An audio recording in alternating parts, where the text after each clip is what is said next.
apabila bergabung di Zoom meeting kali ini, jangan lupa untuk disertakan nama dan alamatnya ya, nama kecamatannya. Ini ada beberapa yang masih menggunakan merek dari perangkat atau merek handphone yang masih terlihat di kami, sehingga kami dapat mudah untuk menyapa Bapak dan Ibu yang sudah bergabung bersama kami.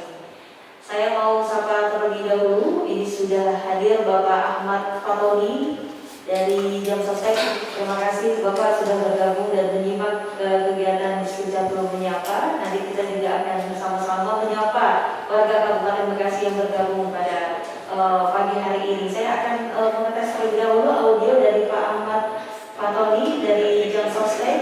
Mohon dapat diaktifkan audionya. Assalamualaikum Pak Ahmad Fatoni. Waalaikumsalam Ibu, terima kasih perkenannya. Terima kasih sudah bergabung bersama kami Pak. Ya, terima kasih sama-sama Pak Ibu. Ya, kami masih ingin menyapa yang lain. Mungkin ada informasi yang ingin disampaikan dari Jam Sostek nih Pak. Ada beberapa informasi kemarin seputar kegiatan catatan sipil yang berkaitan dengan Jam Sostek juga. Ya, terima kasih Ibu atas kesempatannya. Pertama saya ucapkan Assalamualaikum warahmatullahi wabarakatuh. Salam sejahtera bagi kita semua yang kami hormati Pak Udaya, Pak Kadis. Terima kasih sudah memberikan penjelasan. Dalam masa pandemi ini, BP Jam Sostek, data dari BP Jam Sostek sudah menjadi satu acuan dari pemerintah untuk pencegahan COVID atau nanti penanganannya, bahkan dampak terhadap perekonomian. Seperti Bapak dan Ibu tahu, kita sudah menyelesaikan di gelombang pertama ya dari dua penyaluran bantuan subsidi upah atau gaji. Alhamdulillah Bapak dan Ibu yang rekan-rekan THL yang sudah terlindungi program BPJS Ketenagakerjaan sudah menerimanya. Nah, selanjutnya juga kami ada relaksasi iuran, dan yang terakhir adalah bagaimana penanganan dari tim gugus tugas nasional ya dari TNI dan kepolisian terhadap penanganan COVID-nya sendiri maupun nanti untuk perekonomian. Tapi pada intinya adalah begini Pak Kadis, bahwa data yang dipakai oleh pemerintah sudah setuju, kita juga, bahwa NIK. Nah, ternyata ketidaksuksesan target-target yang tercapai ini adalah salah satunya adalah tidak validnya NIK khusus yang ada di tercatat di kantor cabang kami, apakah di Cikarang maupun di Alkamas Pocipes. Dan mungkin nanti kita bisa diskusikan lebih lanjut untuk tahap selanjutnya dengan perkembangan COVID yang ada gitu ya, apakah nanti juga terhadap pengelolaan penanganan COVID maupun menaikkan perekonomian di nasional. Kalau kita kan republiknya adalah Kabupaten Bekasi gitu ya, melalui kita dari institusi Pemda maupun dari BPJS Ketenagakerjaan, yang pastinya adalah seluruhnya itu karena orang per orang nanti adalah by NIK. Mungkin seperti itu dulu Ibu. Baik, terima kasih Pak Tony. Sudah bergabung bersama kami, sedikit memberikan informasi seputar hal-hal terbaru ya yang berkaitan dengan BPJS Ketenagakerjaan. Nah, nanti Ibu dan Bapak yang kemarin-kemarin ini sempat memberikan informasi seputar data berkaitan dengan BPJS, nih kebetulan Pak Ahmad Fatoni hari ini bergabung bersama kami. Kami akan menyapa kembali sebelum nanti kita akan mendengarkan paparan lebih jauh dari Kepala Dinas Pendudukan dan Pencatatan Sipil Kabupaten Bekasi. Saya masih menyapa beberapa rekan-rekan dari kecamatan. Kita juga ingin mengetahui lebih jauh tentunya kendala-kendala apa saja yang berada di kecamatan Ibu dan Bapak. Saya sapa dulu dari Kasduk Pebayuran, Bapak Haji Abdul. Assalamualaikum Pak, bisa diaktifkan audionya? Baik, kita akan sapa terlebih dahulu ke Pebayuran. Selain nanti kita akan mendengarkan informasi lebih jauh dari Bapak Kepala Dinas, kita juga ingin mendengarkan informasi nih dari Kecamatan Ibu dan Bapak. Ya, dari Pebayuran bisa diaktifkan. Assalamualaikum Pak Haji Abdul.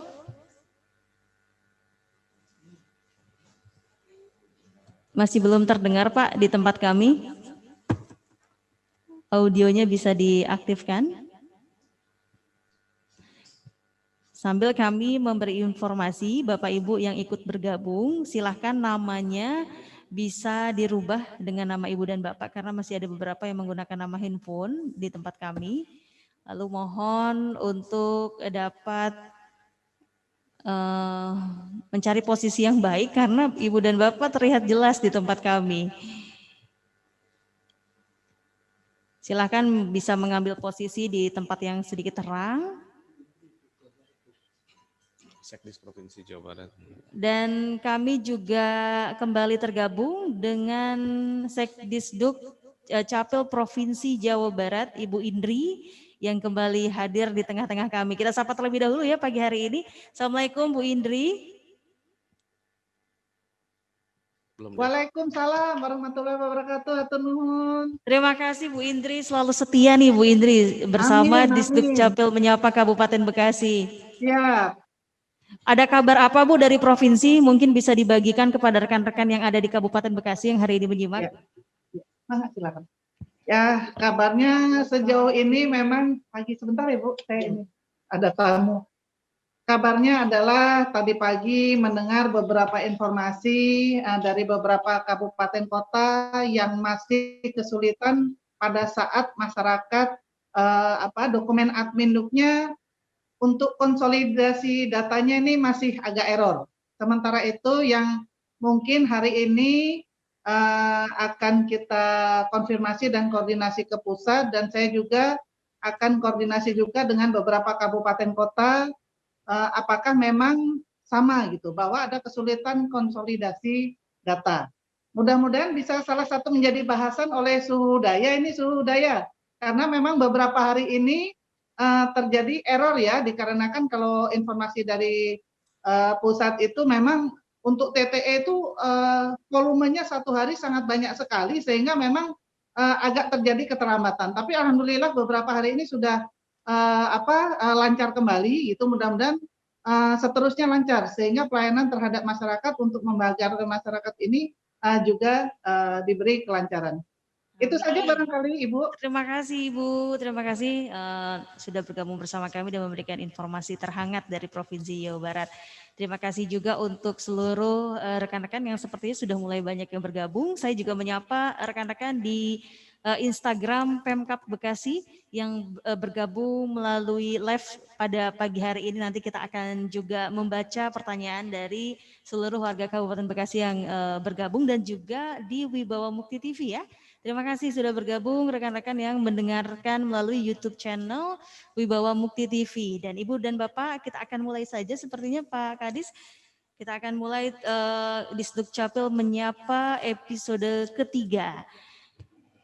Bismillahirrahmanirrahim. Assalamualaikum warahmatullahi wabarakatuh. Waalaikumsalam warahmatullahi wabarakatuh.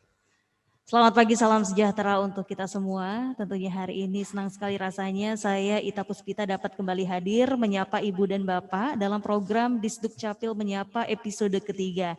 Dan tentu yang sudah kita nantikan bersama dan sudah diinformasikan sebelumnya oleh rekan-rekan Disduk Capil melalui beberapa media sosial bahwa hari ini kita akan membahas seputar akta pencatatan sipil. Namun kita akan sapa terlebih dahulu Kepala Dinas Kependudukan dan Pencatatan Sipil Kabupaten Bekasi yang sudah bersama saya, berada di samping saya. Assalamualaikum Pak Hudaya. Waalaikumsalam warahmatullahi wabarakatuh. Selamat pagi Mbak Ita, juga selamat pagi Bapak Ibu yang hadir pada kesempatan Zoom meeting kali ini. Kabar sehat ya Pak hari ini ya Pak? Alhamdulillah kabar sehat, baik, dan mudah-mudahan terus bisa melayani masyarakat, terus bisa membahagiakan masyarakat Kabupaten Bekasi. Amin, ya Rabbal Alamin. Dan tentunya selalu tepat janji nih Pak Hudaya, karena kemarin 2 pekan sekali, selalu 2 pekan sekali menjumpai Ibu dan Bapak. Dan tentunya ini adalah kesempatan yang sangat besar kepada warga Kabupaten Bekasi dan teman-teman di kecamatan, bagaimana ini bisa berinteraksi langsung dan secara cepat, walaupun hanya dengan virtual, tapi tentunya ada berbagai macam aktivitas dan tindakan yang akan dilakukan oleh rekan-rekan dari Disduk Capil untuk membantu Ibu dan Bapak permasalahannya tentang pencatatan sipil. Hari ini kita akan bahas tentang akta pencatatan sipil. Kita akan tahu lebih jauh seperti apa saja sih yang masuk dalam akta pencatatan sipil, lalu juga persyaratannya seperti apa. Nah, nanti Ibu dan Bapak juga boleh mengajukan pertanyaan. Ini sudah ada beberapa warga Kabupaten Bekasi yang nampaknya sudah mulai bergabung bersama kami. Jangan lupa untuk namanya diganti dengan nama dan alamat dari Ibu dan Bapak.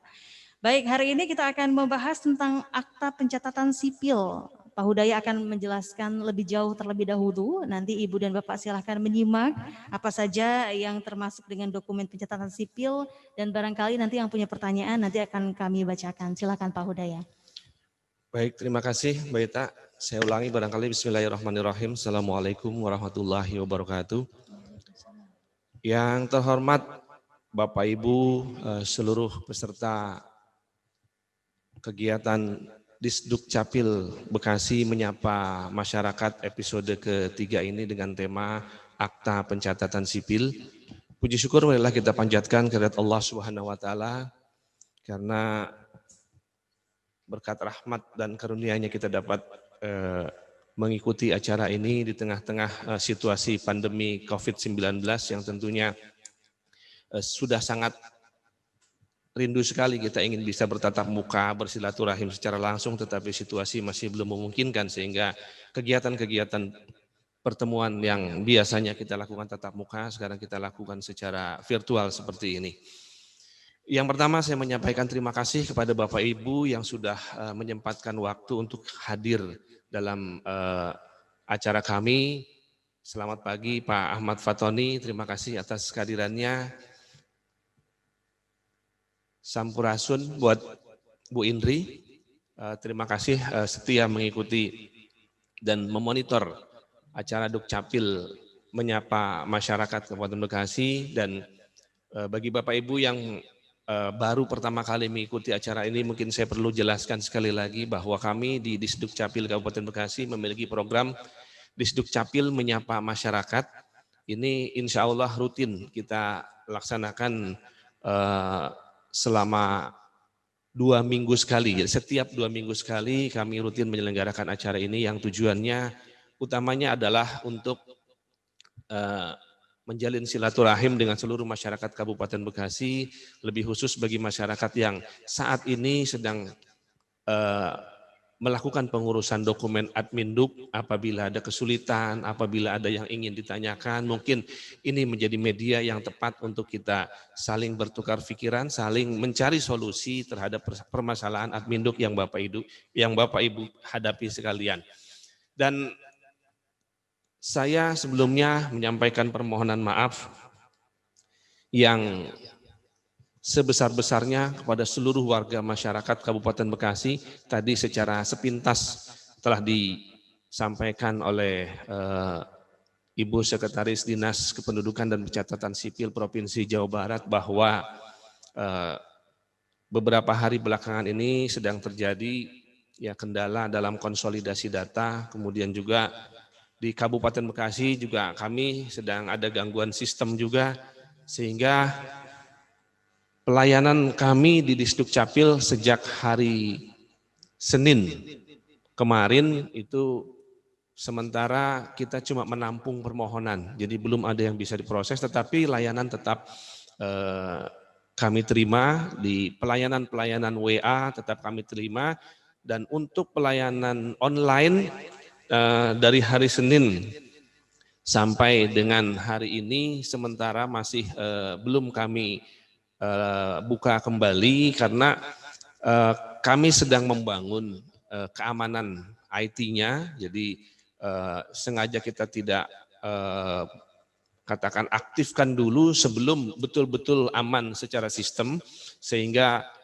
bisa mengantisipasi segala kemungkinan dari serangan-serangan yang tidak bertanggung jawab. Sehingga sementara ini kami sedang proses untuk pengamanannya. Alhamdulillah kami baru mendapat firewall dari Dinas Kependudukan dan Dinas Kominfo Santik Kabupaten Bekasi. Terima kasih atas dukungannya. Jadi hari ini kami sedang katakan membangun pengamanan yang lebih untuk aplikasi yang kami bangun, karena konsekuensi daripada kita melakukan upaya online secara terbuka, tentunya secara sistem juga harus lebih diamankan.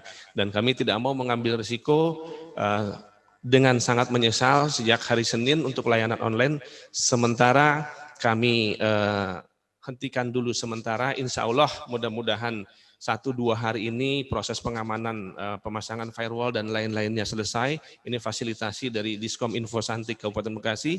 Insya Allah mohon dukungan bersama, mudah-mudahan layanan online kami yang teman-teman kenal dengan awalnya SIAK, ini rencananya nanti kita akan bakukan menjadi SITEPAK, Sistem Informasi Terpadu Pelayanan Administrasi Kependudukan, yang sedang dalam proses penyusunan katakan peraturan bupatinya, yang nanti kita akan sosialisasikan kepada masyarakat juga, dan mudah-mudahan di hari Senin kita sudah mulai bisa melakukan pelayanan online. Jadi kami mohon maaf kepada Bapak Ibu yang mengunjungi website layanan online kami sejak hari Senin sampai hari ini masih belum kami aktifkan, karena kami lebih berpikir keamanan daripada kami paksakan untuk tetap dilakukan pelayanan tetapi kemudian ada risiko. Setelah kami konsultasikan dengan Dinas Komunikasi Informatika Persandian dan Statistik Kabupaten Bekasi, ya kami direkomendasikan, bahkan diberikan dukungan firewallnya, sekarang sedang dilakukan pemasangan. Itu barangkali kalau Bapak Ibu yang ada katakan persoalan kesulitan masuk ke web kami, ya memang sedang ada gangguan. Dan layanan WA pun cuma menampung saja, karena memang hari Senin juga tadi sebagaimana dijelaskan Ibu Sekdin Provinsi Jawa Barat, jadi secara nasional ya untuk tanda tangan elektroniknya ini masih ada gangguan dan juga konsolidasi data yang masih katakan belum bisa dilakukan secara maksimal. Jadi bukan cuma di Kabupaten Bekasi, gangguan tanda tangan elektronik ini terjadi di seluruh Indonesia. Itu barangkali yang pertama. Yang kedua, terkait dengan kegiatan ini, kami memang membagi tema dalam kegiatan ini. Tujuannya adalah untuk lebih memfokuskan persoalan-persoalan yang dihadapi oleh masyarakat, karena kami pun menyapanya secara rutin. Tapi di luar persoalan yang kami katakan bahas, nanti hari ini adalah akta-akta pencatatan sipil, kami juga tetap menerima apabila Bapak Ibu ada yang bertanya di luar akta-akta pencatatan sipil. Tetapi tentunya yang kami prioritaskan adalah yang sesuai dengan tema hari ini. Yang pertama, mohon ditampilkan slide yang kami sudah siapkan. Jadi secara umum barangkali lanjut. Ini aturan-aturan, kemudian inovasi yang terbaru bagi Bapak Ibu yang belum paham. Jadi sejak saya bertugas di Disduk Capil Kabupaten Bekasi sekitar tanggal 22 September, mulai 22 September 2019, kami di Disduk Capil merubah tanda tangan manual yang tadinya saya tanda tangan basah, itu menjadi tanda tangan elektronik. Ini kita lakukan di September 2019.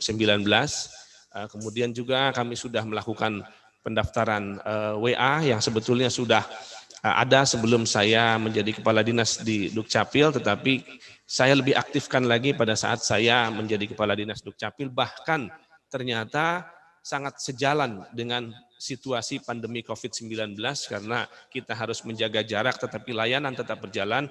Maka sekarang ini kami sementara loket tatap muka sementara kami tutup, kemudian juga gerai cepat Dukcapil di sentra grosir Cikarang juga sementara kami tutup karena sangat potensial terjadi kerumunan massa, tetapi bukan berarti kami berhenti melayani masyarakat.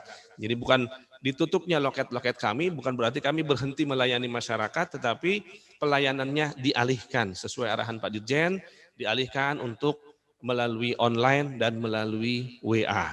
Jadi layanan kami semua saat ini dilakukan melalui WA. Kenapa?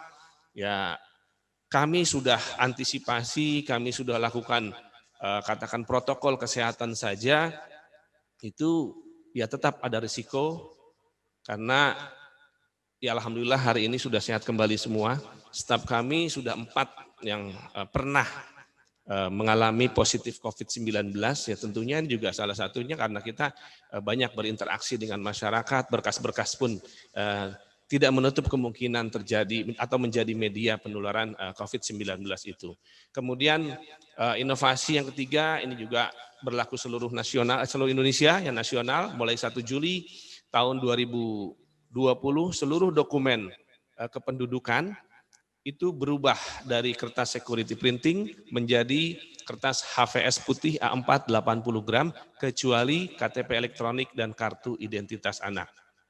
Kemudian juga sejalan dengan situasi pandemi COVID, mulai bulan April ya sebetulnya tidak ada juga sebetulnya karena COVID. Jadi sebelum COVID kami memang sudah merencanakan dan sudah membuat program pengantaran dokumen kependudukan melalui pos. Itu sudah berjalan sampai dengan saat ini dan kami juga berharap masyarakat yang sibuk silakan manfaatkan layanan ini, mengurus melalui online, mengurus melalui WA, ada yang bisa diantar melalui pos, tapi tidak seluruhnya bisa diantar melalui pos. Contohnya KTP yang karena perubahan elemen data itu tidak bisa diantar melalui pos karena KTP lamanya harus kami tarik. Jadi tetap harus dibarter dan harus datang ke dinas. Kemudian gerai cepat tadi sudah saya sampaikan, kemudian tanda tangan elektronik juga sudah, dan saat ini inovasi yang kami lakukan adalah Dukcapil menyapa masyarakat, tentunya dalam rangka membahagiakan masyarakat, dalam rangka terus mendekatkan diri kepada masyarakat, menampung semua keluhan masyarakat. Program ini kami laksanakan. Lanjut. Ini tampilan-tampilan dari katakan yang saya jelaskan tadi, layanan online kami seperti ini, kemudian juga ada layanan update data, terutama tadi yang disampaikan Pak Kepala BPJS Ketenagakerjaan, itu mungkin kita sangat sering ini berurusan dengan update data. Ini kita siapkan layanan WA-nya dan juga layanan melalui Google Form sehingga kita bantu untuk konsolidasi datanya ke Kementerian Dalam Negeri. Jadi yang mengeksekusi konsolidasi data itu bukan kami di dinas, tapi di Kementerian Dalam Negeri karena pada hakikatnya data yang kita manfaatkan ini adalah data kependudukan milik Kementerian Dalam Negeri yang ada di Kementerian Dalam Negeri di Dirjen Dukcapil Kemendagri. Lanjut. Ini layanan WA kami dan layanan validasi NIK. Lanjut. Ruang lingkup. Ya, kalau kemarin di episode kedua kita membahas yang di sebelah kiri tampilan yang ada di layar. Nah, itu adalah pendaftaran penduduk dan kali ini kita akan membahas pencatatan sipil yang ada di sebelah kanan. Lanjut saja untuk mempercepat kita yang pokok-pokoknya saja. Lanjut. Ini jadi yang akan kita bahas utama hari ini adalah pencatatan sipil, yaitu pencatatan peristiwa penting yang dialami oleh seseorang dalam register pencatatan sipil pada instansi pelaksana.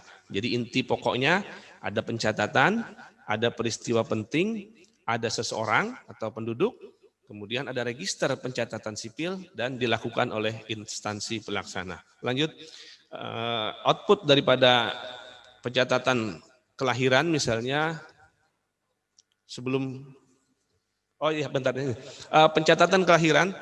Ini ada perubahan prinsip dari pencatatan sipil ini. Jadi ini bukan cuma kelahiran, tetapi berlaku seluruh akta pencatatan sipil, di mana di Undang-Undang 23 2006 pasal 27 ayat 1 itu setiap kelahiran wajib dilaporkan oleh penduduk kepada instansi pelaksana di tempat terjadinya peristiwa kelahiran paling lambat 60 hari sejak kelahiran. Jadi pada saat kita menggunakan Undang-Undang 23 tahun 2006, asas daripada pencatatan akta pencatatan sipil seperti akta kelahiran ini adalah asas peristiwa.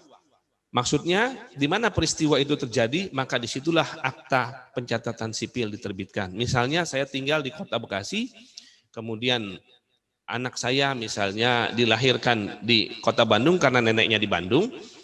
Nah, maka pada saat undang-undang ini berlaku, akta kelahiran anak saya diurusnya atau diprosesnya di Disduk Capil Kota Bandung. Itu menurut Undang-Undang 23 2006. Kemudian undang-undang ini masih berlaku tetapi dilakukan perubahan.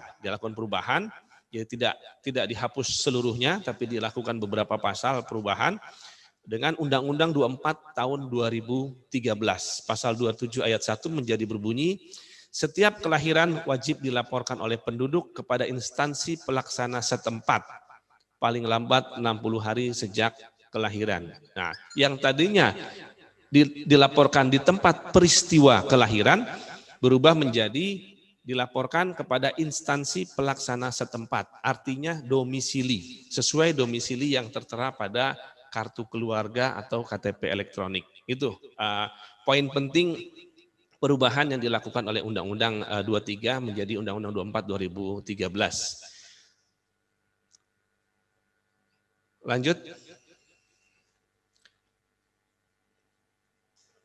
Jadi dari pengurusan akta pencatatan sipil seperti akta kelahiran, ini outputnya itu ada dua. Yang pertama adalah register akta kelahiran dan yang kedua adalah kutipan akta kelahiran. Jadi Bapak Ibu tolong pahami, setiap kali proses pembuatan akta kelahiran ada dua dokumen penting. Yang pertama register akta kelahiran. Ini adanya di kami, di dinas, yang saat ini ditandatangan oleh pemohon, artinya kalau masih bayi orang tuanya, tapi kalau yang memohon dewasa, ya dia bisa menandatangan sendiri di register itu dan ditandatangan oleh saya selaku pejabat pencatatan sipil. Adapun yang diberikan kepada pemohon atau kepada penduduk itu bukan akta kelahiran, tetapi kutipan akta kelahiran. Jadi akta kelahiran Bapak Ibu dan anak-anak Bapak Ibu sekalian itu ada di kami, di dinas. Yang diberikan kepada Bapak Ibu adalah kutipannya. Itu barangkali yang perlu dipahami. Lanjut. Ini persyaratan untuk mengurus akta kelahiran. Ya kami tegaskan lagi kepada teman-teman juga yang di kecamatan, mohon dibantu sosialisasinya. Jadi sudah lahir Perpres 96 tahun 2018, itu lebih menyederhanakan lagi persyaratan-persyaratan dalam mengurus adminduk. Jadi mohon maaf Bapak Ibu yang hadir, barangkali ada Bapak Ketua RW, Ketua RT, bukan sama sekali menghilangkan fungsi Bapak Ibu Ketua RT dan Ketua RW, tetapi ini adalah lebih untuk memudahkan masyarakat. Kenapa? Karena datanya sudah semua tercantum di dalam database kependudukan Kemendagri pada aplikasi SIAK. Jadi persyaratannya untuk membuat akta kelahiran, yang utama adalah surat keterangan kelahiran dari bidan, rumah sakit, atau penolong kelahiran. Ini asli, yang diserahkan ke kami asli. Karena syarat utama kami menerbitkan adalah ada dokumen aslinya. Jadi kalau yang lahirnya misalnya di Paraji, Paraji itu tidak memiliki surat yang berkop dan ditanda tangan, apalagi di stempel, maka Bapak Ibu bisa memohon surat keterangannya dari desa. Jadi ini surat keterangan bisa dari rumah sakit, dari bidan, atau dari desa. Jadi jangan nanti, oh saya lahirnya anak saya di kampung, tidak ada rumah sakit, jadi lahirnya di katakan Paraji, nggak punya surat keterangan kelahiran. Ini bisa dimohon di desa, nanti ada pengantar dari RT RW-nya bahwa ini memang dilahirkan di sana, orang tuanya jelas, nah, kemudian ditandatangan oleh kepala desa atau pejabat yang ditugaskan. Kemudian yang kedua adalah syaratnya fotokopi KTP elektronik orang tua. Jadi bagi yang diurusnya bayi adalah fotokopi KTPL orang tuanya. Tapi kalau yang mengurusnya sudah katakan 17 tahun lebih tapi belum punya akta kelahiran, maka ya bisa mengurus sendiri. Jadi fotokopi KTPL-nya cukup fotokopi KTPL yang bersangkutan. Nah, kemudian juga fotokopi kartu keluarga. Ya, yang keempatnya fotokopi akta nikah atau buku nikah atau akta perkawinan. Ini salah tulis ya. Jadi kalau yang muslim buku nikah, kalau yang non muslim akta perkawinan, atau bagi yang sudah bercerai orang tuanya ya akta cerai dari orang tuanya. Kemudian melampirkan juga KTPL 2 orang saksi dari pihak keluarga. Ini harus KTPL yang Kabupaten Bekasi karena asasnya domisili. Jadi ya domisilinya yang bisa kita proses di Kabupaten Bekasi, maka saksinya pun diharapkan yang ber-KTP Bekasi. Tujuannya apa? Kalau yang ber-KTP Bekasi, database-nya ada di kami. Tapi kalau saksinya ini dari misalnya DKI Jakarta, KTP-nya kami tidak bisa tahu database-nya itu ada seperti apa, karena kami tidak punya akses untuk membuka data yang bersangkutan. Kemudian yang terakhir, surat kuasa bermaterai cukup bagi yang tidak bisa melakukan pelaporan sendiri. Pelaporan sendiri pun ini ada aturannya di Perpres, itu karena faktor usia, karena sakit keras, karena sakit fisik, karena sakit mental. Itu antara lain yang dikecualikan, boleh diurus melalui surat kuasa dan dikuasakannya pun kepada keluarganya. Kenapa kepada keluarganya? Ya kita menghindari adanya orang-orang yang memanfaatkan layanan kami untuk mencari keuntungan. Lanjut. Ini yang mungkin menjadi fokus utama kami dalam sesi pertemuan hari ini adalah status akta kelahiran. Mohon Bapak Ibu perhatikan karena ini salah satu terobosan dan kemudahan yang dilakukan oleh pemerintah pusat dalam hal ini Dirjen Dukcapil Kemendagri, di mana banyak kemudahan-kemudahan baru demi terjaminnya silsilah dan katakan keturunan anak-anak kita.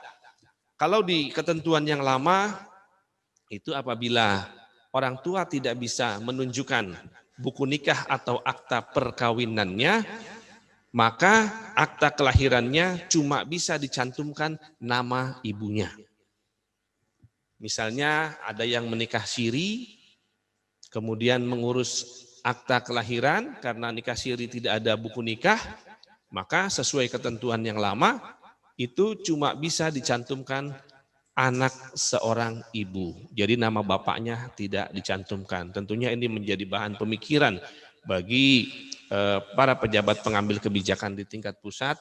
Secara psikologis tentunya anak-anak yang mengalami seperti ini punya beban moral pada saat dia membandingkan akta kelahiran yang Mbak Ita dengan akta yang kawannya, kok akta saya cuma ada nama ibunya saja, sementara teman saya ada nama bapaknya. Nah, ini kan juga perlu anak ini diberikan kepercayaan diri karena sebetulnya kan ya bapaknya ada gitu. Jadi di aturan yang sekarang melalui Perpres 96 tahun 2018 ini sudah diberikan satu terobosan dari pemerintah pusat. Jadi bagi yang tidak memiliki buku nikah pun nama bapaknya bisa dicantumkan. Ini juga ada juga instansi, mohon maaf seperti TNI kalau nggak salah, itu pada saat karena kami pernah ada masyarakat yang datang meminta surat keterangan karena akta kelahirannya cuma tercantum nama ibu, sementara untuk mendaftar TNI itu harus ada nama bapak dan ibunya. Ini juga kan ya dari pemerintah pusat di Kemendagri ya salah satunya juga mensikapi hal-hal seperti ini. Jadi secara garis besar saat ini sesuai dengan ketentuan yang baru, akta kelahiran itu ada 4 kategori atau 4 status hukum. Yang pertama ini yang sempurna. Anak pasangan suami istri, artinya permohonannya berkasnya lengkap. Seluruh yang dipersyaratkan itu lengkap. Ada surat keterangan kelahirannya, ada buku nikahnya, ada KTP dan kakaknya. Nah, ini akan menjadi anak pasangan suami istri. Misalnya A, ya disebut namanya A, gitu kan. Anak dari suami B, istri C. Anak kedua, misalnya anak kedua dari suami B, istri C. Itu jelas seperti itu. Jadi ini akta yang sempurna. Yang kami juga berharap semua penduduk Kabupaten Bekasi, kami menerbitkannya akta seperti ini. Tetapi tadi, karena memang juga ada yang tidak memenuhi syarat sesuai yang ditentukan. Ini yang kedua adalah anak ayah dan ibu, artinya anak pasangan suami istri, Tetapi ada frasa tambahan. Apa frasa tambahannya? Yaitu dari perkawinan yang belum tercatat sesuai undang-undang. Ini buat siapa yang seperti ini? Ini adalah untuk yang pasangan suami istri di dalam kartu keluarganya itu statusnya kawin. Ini kartu keluarga yang lama itu kan cuma kawin, ada 4 ya, status perkawinan itu kawin, belum kawin, cerai hidup, cerai mati. Di ketentuan yang baru itu kawinnya terbagi 2. Ada kawin tercatat, ada kawin belum tercatat. Kawin tercatat jelas yang memiliki dokumen secara resmi sesuai undang-undang, yang memiliki buku nikah atau yang memiliki akta perkawinan. Nah, kawin belum tercatat hanya bisa menunjukkan bukti perkawinan sesuai dengan pernikahan agamanya, tetapi belum sesuai dengan undang-undang tentang perkawinan yang ada di Indonesia. Jadi terhadap yang demikian, jadi status di kartu keluarganya kawin, tetapi tidak memiliki buku nikah atau akta perkawinan. Kalau dulu aktanya adalah cuma anak seorang ibu, nama ibunya saja yang dicantumkan. Saat ini nama bapaknya pun bisa dicantumkan cuma dengan tambahan.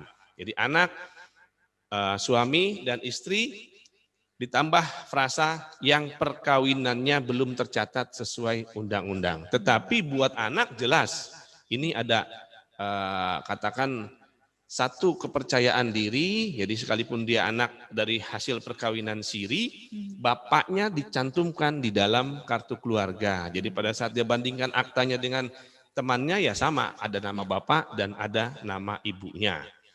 Itu yang kedua. Yang ketiga, ini adalah anak seorang ibu. Ini formulasi kalimat kutipan akta kelahiran yang dilahirkan sebagai akibat perkawinan yang belum tercatat sesuai perundang-undangan dan status hubungan dalam keluarga pada kartu keluarganya juga tidak menunjukkan hubungan sebagai suami istri. Jadi secara undang-undang tidak punya dokumen yang bisa menunjukkan bahwa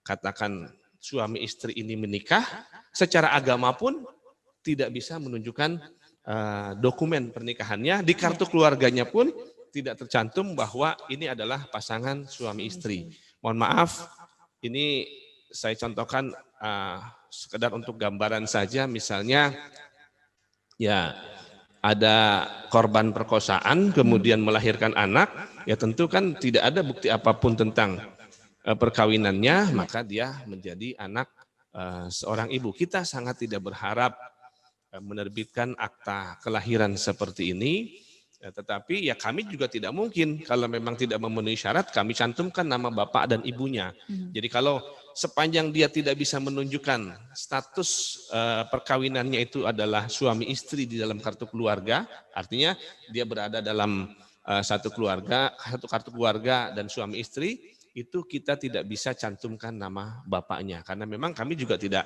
punya dasar secara hukum mencantumkan nama bapaknya. Tetapi kalau nikah siri atau buat Nasrani sudah nikah gereja, tapi dia belum punya akta perkawinan, itu bisa dicantumkan nama bapak dan ibunya dengan tambahan frasa. Yang keempat, ini adalah akta kelahiran yang cuma dicantumkan nama anaknya saja. Ini biasanya kami terbitkan, sudah beberapa kali kami menerbitkan untuk ya saudara-saudara kita yang kurang beruntung, yang saat ini tinggal di panti asuhan, ya ini kita bantu untuk menerbitkan akta kelahirannya. Kami sudah, selama saya di Distrik Capil, sudah beberapa kali saya menerbitkan akta kelahiran yang cuma mencantumkan nama anak saja. Ini kenapa? Ya tadi biasanya ya anak yang dibuang, yang ditemukan, ya kita juga tidak berharap, tetapi juga kita tidak mungkin mencantumkan nama orang tua pada saat kita tidak punya bukti siapa orang tuanya. Jadi jangan sampai nanti ada anak yang tidak memiliki akta kelahiran. Jadi tidak ada. Jadi akta kelahiran ini menurut saya hak seorang anak, gitu. Jadi tidak ada anak yang tidak bisa diterbitkan akta kelahirannya. Semua bisa diterbitkan akta kelahirannya, tinggal termasuk dalam kategori mana katakan anak tersebut bisa diterbitkan akta kelahirannya. Itu barangkali secara garis besar untuk akta perkawinan, akta kelahiran maksud saya. Selanjutnya nih masih banyak sebetulnya yang ingin saya sampaikan. Betul. Terkait akta perkawinan. Secara umum, lanjut secara umum saja, barangkali selewat-selewat saja, karena nanti juga kita justru yang lebih penting adalah tanya jawab, dan saya ingin menampung keluhan Bapak Ibu sekalian yang sedang ada kesulitan mengurus Adminduk. Jadi untuk persyaratan akta kelahiran bagi WNA, yaitu tinggal menambahkan kitab atau kitas dan juga mungkin paspor orang tua. Yang secara umum sama dengan yang WNI, cuma ada penambahan beberapa poin. Lanjut untuk mempercepat, karena secara umum mungkin ini bisa dibaca di dalam undang-undang maupun di dalam Perpres.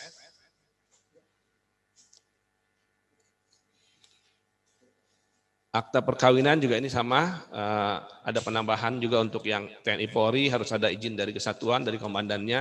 Ya, saya pikir ini semua bisa dibaca. Lanjut.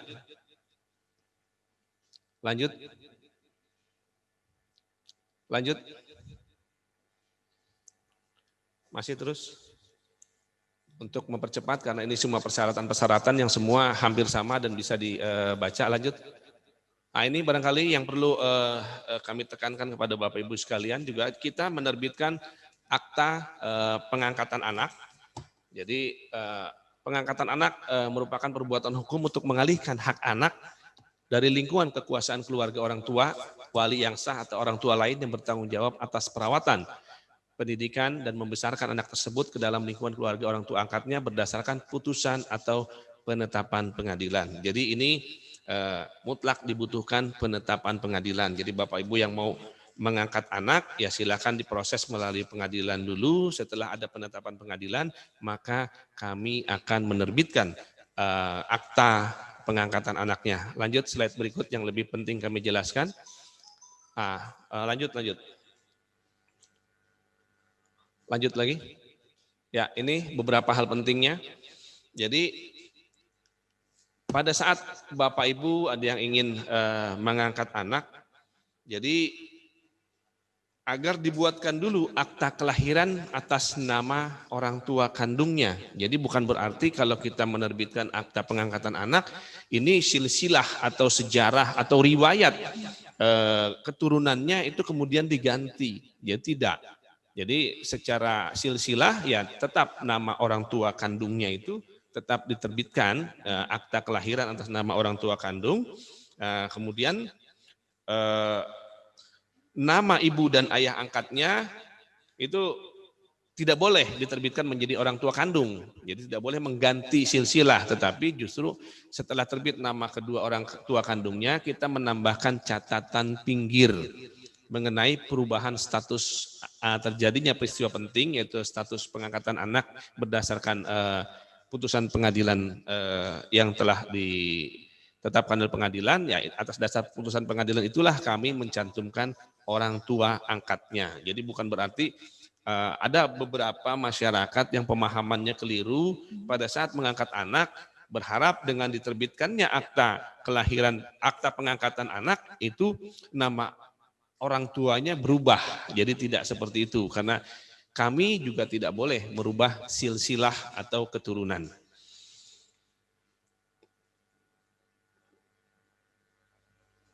Itu barangkali beberapa gambaran umum tentang akta-akta yang kami terbitkan, karena sebetulnya banyak tapi nanti tidak cukup waktu kita diskusi. Saya khawatir Bapak Ibu sekalian justru lebih kepingin diskusinya barangkali, karena memang itu yang diharapkan dari acara ini. Cuma sebelumnya kami perlu memberikan pemahaman secara umum. Itu barangkali Mbak Ita yang dapat saya sampaikan, mudah-mudahan bisa dipahami oleh seluruh masyarakat, dan tentunya yang lebih diharapkan dari peserta Zoom ini adalah menyampaikan pertanyaan sehingga ada solusi bagi permasalahan Adminduknya. Baik, terima kasih Pak Kadis, Bapak dan Ibu, kita sudah mendengarkan pemaparan yang sudah disampaikan oleh Pak Kadis Hudaya, di mana tadi sudah ditekankan bahwa akte kelahiran itu merupakan hak anak. Jadi sudah tidak ada alasan lagi untuk anak-anak kita tidak mempunyai akta kelahiran. Dan hari ini kita akan juga membuka pertanyaan. Kami ucapkan terima kasih kepada kurang lebih 60 rekan-rekan yang sudah bergabung melalui Zoom meeting dan juga live Instagram yang nanti juga akan kami sapa. Kita akan langsung buka pertanyaan untuk Ibu dan Bapak yang ingin bertanya. Silahkan bisa mengangkat tangannya. Ini sudah ada beberapa rekan-rekan yang bergabung. Kita akan ke Kecamatan Cikarang Selatan. Jangan lupa untuk menyebutkan namanya ya Pak ya. Baik, Kecamatan Cikarang Selatan kami persilakan. Assalamualaikum Pak. Assalamualaikum warahmatullahi wabarakatuh. Waalaikumsalam warahmatullahi wabarakatuh. Saya Erik dari Kecamatan Cikarang Selatan. Ya, silakan Pak Erik. Mohon izin Pak Kadis, sebelumnya terkait permasalahan yang kemarin dan terkait dengan akta kelahiran serta akta-akta yang lainnya, ini kan terjadi database yang bisa dibilang hilang lah atau kita nggak tahu. Nah, untuk kedepannya kan NIK sudah timbul nih Pak Kadis, apakah bisa dengan NIK tersebut yang sudah jadi dengan dokumen yang ada, apakah tidak akan terjadi double NIK gitu? Mungkin itu dulu Pak Kadis. Baik, Pak Erik. Terima kasih, langsung dijawab saja Pak. Waalaikumsalam warahmatullahi wabarakatuh. Terima kasih untuk Pak Erik. Kami persilakan Pak Kadis. Sepertinya jawabannya nanti kita jawab belakangan ya. Tema kita hari ini adalah pencatatan sipil sebagaimana di muka tadi sudah saya sampaikan. Kami akan memprioritaskan yang sesuai tema. Jadi temanya pencatatan sipil. Penanya pertama tentunya harus yang bertanya tentang akta pencatatan sipil. Dan untuk Pak Erik ini dari kecamatan nanti juga bisa mudah-mudahan di akhir acara masih ada waktu, saya akan jawab, sudah saya catat. Kalau tidak keburu pun nanti bisa langsung berkomunikasi dengan kami. Coba yang temanya adalah akta pencatatan sipil, kita dahulukan dulu Mbak Ita. Baik, terima kasih Pak Kadis. Pak Erik, terima kasih, kita tampung terlebih dahulu pertanyaannya dan kami akan menampung pertanyaan-pertanyaan yang sesuai tema pada pagi hari ini. Silakan kepada Ibu dan Bapak, silakan diangkat tangannya yang ingin bertanya, yang melalui Zoom meeting, silakan. BPJS. Dari BPJS Pak Ahmad Fatoni, silakan Pak.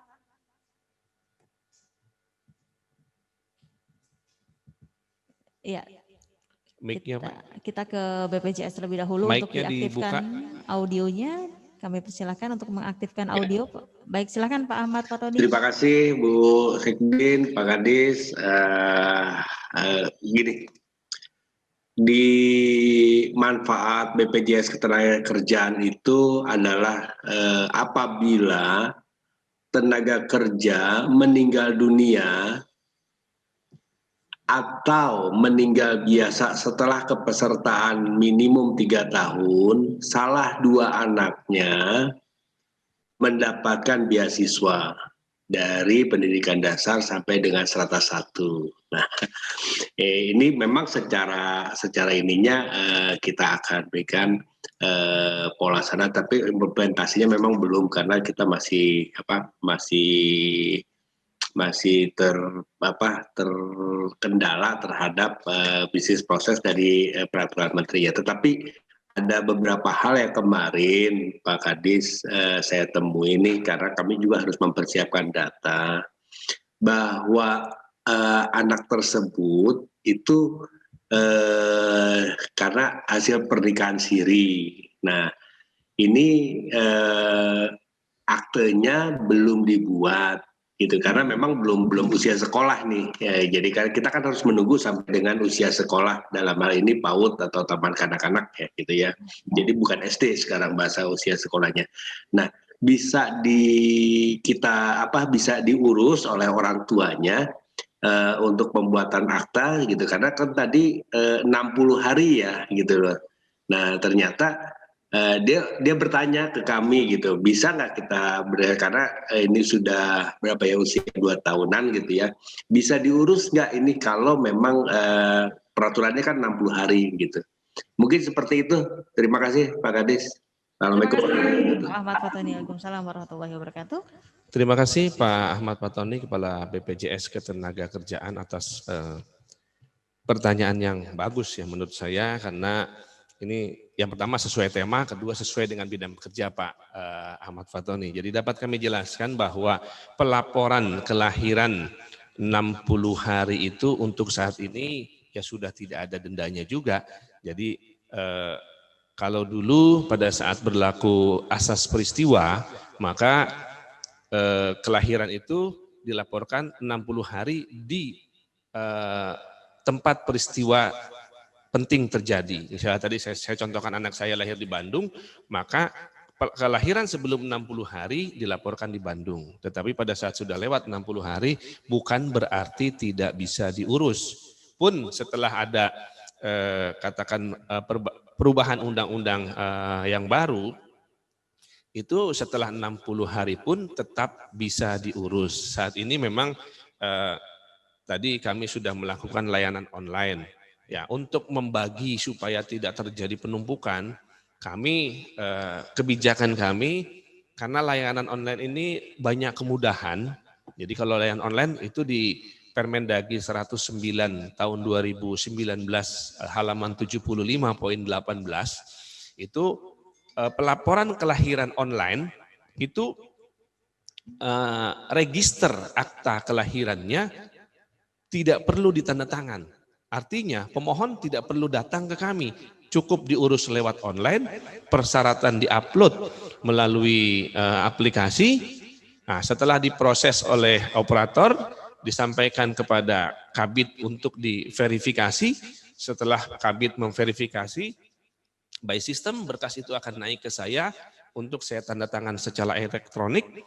Setelah saya bubuhkan tanda tangan elektronik, maka pemohon akan mendapat PDF, mendapat email yang isinya adalah PDF dokumen kakak tadi dan bisa di-print di rumah. Jadi pemohon tidak perlu datang ke kami. Itu kami saat ini membagi kepada dua kelompok. Yang tepat waktu tentunya harus kami berikan kemudahan. Karena tidak ada sanksi denda itu sudah tidak ada. Di kami sudah tidak ada sanksi denda. Jadi kami berikan kemudahan yang tepat waktu sebelum 60 hari ya bisa diurus lewat online, bisa tidak perlu datang ke dinas, bisa print sendiri di rumah. Nah, bagaimana yang setelah 60 hari? Bukan berarti tidak bisa diurus, tetap bisa diurus. Ya kalau layanan loket kami normal tidak pandemi, ya berarti harus diurus datang ke loket. Nah, tetapi karena sekarang loket juga menimbulkan potensi penumpukan massa, akhirnya kami alihkan pelayanan loket ini menjadi pelayanan WhatsApp. Jadi sampaikan semua berkasnya melalui WhatsApp. Nah, cuma bedanya kalau yang lewat WhatsApp ini, ya sampai saat ini kami belum mendapat kejelasan dari Kemendagri, apakah WhatsApp ini masuk dalam kategori online apa tidak. Tapi menurut kami di Dinas Dukcapil Kabupaten Bekasi, sementara ini kami menyimpulkan ini tidak online karena tidak berada dalam jaringan Kemendagri. Jadi WA itu memang melalui katakan internet, tetapi cuma mengirim data kepada operator, tidak langsung masuk kepada aplikasi. Maka setelah akta kelahirannya jadi melalui proses yang tadi sudah saya jelaskan, pemohon datang ke dinas sesuai dengan yang jadwal yang diberikan oleh operator dengan membawa berkas yang sudah dikirim lewat WA, serahkan kepada petugas kami. Setelah diverifikasi bahwa ini sesuai dengan yang dikirim, maka diprintlah akta kelahirannya dan diserahkan dengan sebelumnya menandatangan register, menandatangan akta kelahiran. Itu jadi kalau yang online sudah ada pengecualiannya di dalam Permendagri, tidak perlu ditandatangan. Tapi kalau yang offline harus ditandatangan, maka yang bersangkutan harus datang ke kantor. Tadi terkait pernikahan siri, yang keduanya terkait pernikahan siri. Sepanjang katakan saya tidak paham teknis, ya tidak paham ketentuan di ketenagakerjaan, apakah tadi yang dimaksud memberikan beasiswa pada dua anak yang telah menjalani bekerja selama 3 tahun kemudian meninggal dunia, itu diberikan beasiswa sampai S1 2 orang anaknya.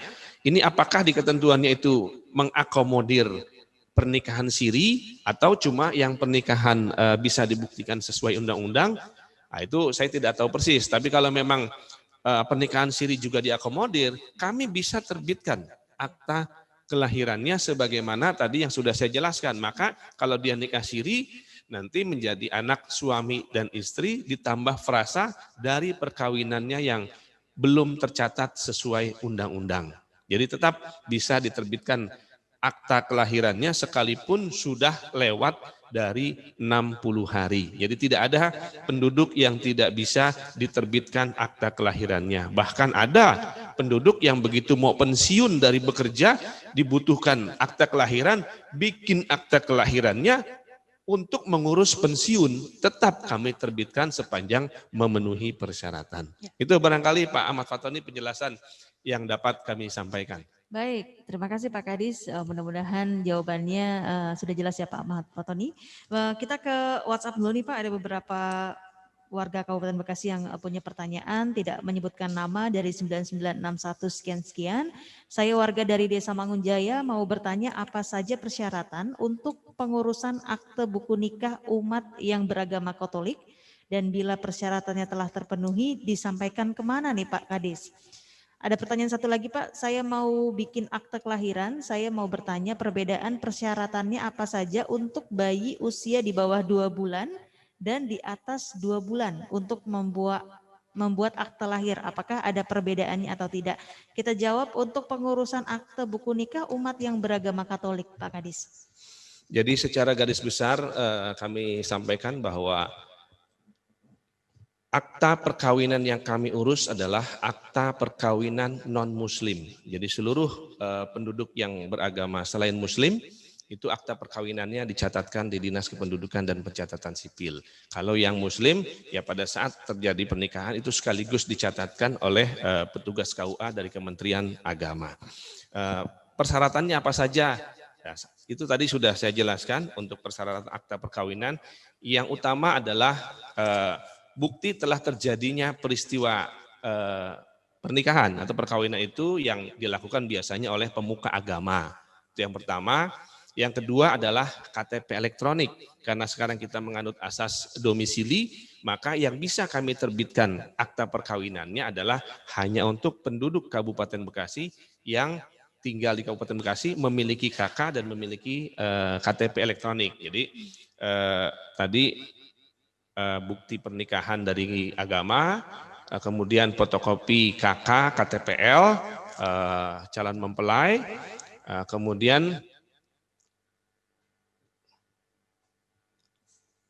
ini akta perkawinan, ya KTPL, kemudian ini enggak seluruhnya yang umum ya, yang umumnya saja itu cuma beberapa poin yang dipersyaratkan di dalam itu.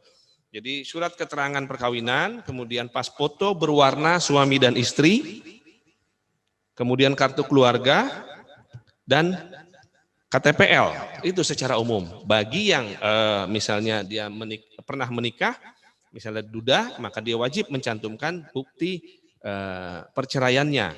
Atau kalau dia janda atau duda karena meninggal, ya kita harus ada bukti surat kematiannya.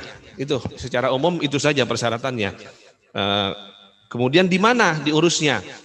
Ya selama ini sampai dengan kemarin bulan September itu diurus di Dinas Kependudukan dan Pencatatan Sipil. Nah, di masa pandemi ini kebetulan juga pemerintah Kabupaten Bekasi saat ini sudah membuka mall pelayanan publik. Jadi Pemkab Bekasi di bawah katakan lidik sektor DPM PTSP itu sudah membuka mall pelayanan publik yang lokasinya di Cikarang Utara, di Lotte Mart. Di Lotte Mart, dan sejak bulan Oktober ini kami melayani pencatatan perkawinan itu di mall pelayanan publik di MPP. Nah, ini juga sejalan dengan situasi pandemi COVID. Kami berusaha memisahkan layanan-layanan supaya pelayanan itu tidak seluruhnya menumpuk di dinas. Jadi untuk pencatatan perkawinan seluruhnya kami lakukan di mall pelayanan publik di Lotte Mart. Bagaimana kalau orang yang belum tahu datangnya ke dinas? Tetap kami layani. Karena proses penerbitan akta perkawinan ini tidak seperti bikin kakak yang bisa selesai cepat. Tetap ada proses, ada mekanisme pengumuman 10 hari. Jadi kalau ada yang datang ke kantor karena belum tahu pelayanan kami sekarang di MPP, yaitu tetap berkas kami terima, tetapi setelah kami terima, kami proses.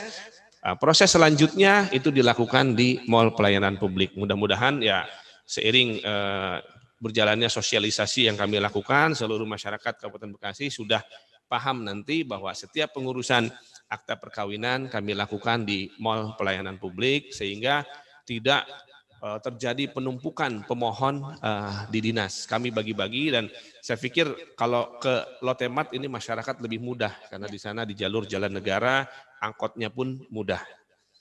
Kemudian yang kedua tadi perbedaan antara pengurusan akta kelahiran yang di bawah 2 bulan atau 60 hari dan di atas 3 bulan. Jadi kalau persyaratannya tidak ada yang berbeda, seluruhnya sama, dokumen yang dihasilkannya pun sama, cuma berbeda dalam nomornya saja.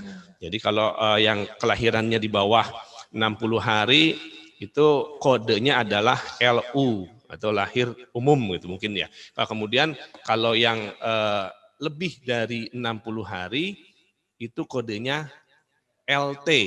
Ya berarti dilaporkan terlambat barangkali ya karena LT. Jadi perbedaannya cuma di nomor saja, persyaratannya pun tidak ada perbedaan, dan sebetulnya proses pengurusan pun itu dari aturan tidak ada yang berbeda. Jadi kalau yang 60 hari kurang, maksudnya di bawah 60 hari bisa diurus online, sebetulnya aturan itu membolehkan juga yang lewat 60 hari diurus online. Cuma saat ini kami ingin membagi supaya tidak terlalu menumpuk, tentunya kami harus berikan kemudahan yang tepat waktu.